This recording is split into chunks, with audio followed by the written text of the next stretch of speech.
علی طولابی متولد کوهدشت لرستان، ساکن شهر قدس، 13 ساله. بفرمایید.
ماشاءالله علی.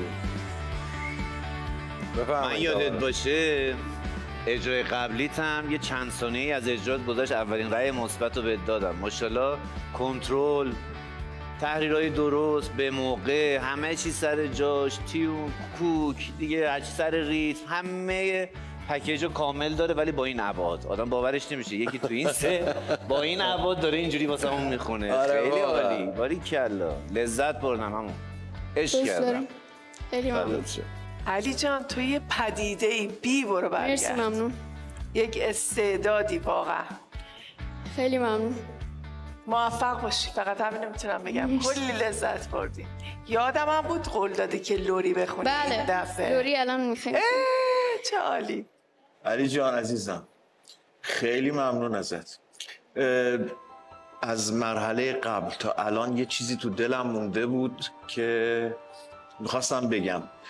بی صبرانه منتظر بودم که اجرای تو رو دوباره ببینم، یعنی خیلی فکر ممنون. میکردم بهش.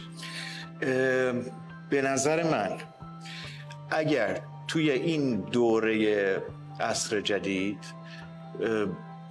3-4 نفر بودن که یه چیزی فراتر از استعداد بودن، اگر 3-4 نفر باشن قطعا تو یکی از اونایی. مرسی ممنون.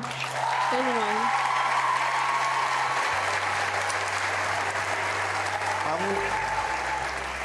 همون لحظه اول که میخونی معلومه، یعنی ما رو میبری توی جهان خودت و یه چالشی با هم راه بندازیم.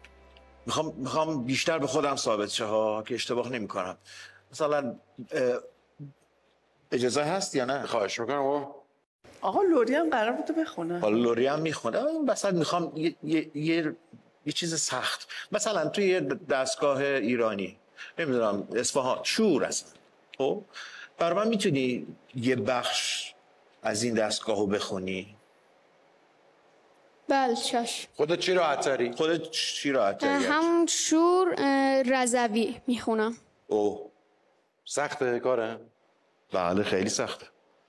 منو به هیچ بزدی من هنوز برانم، منو به هیچ بزدی من هنوز برانم که از وجود تو مویی به عالمی نفروشم.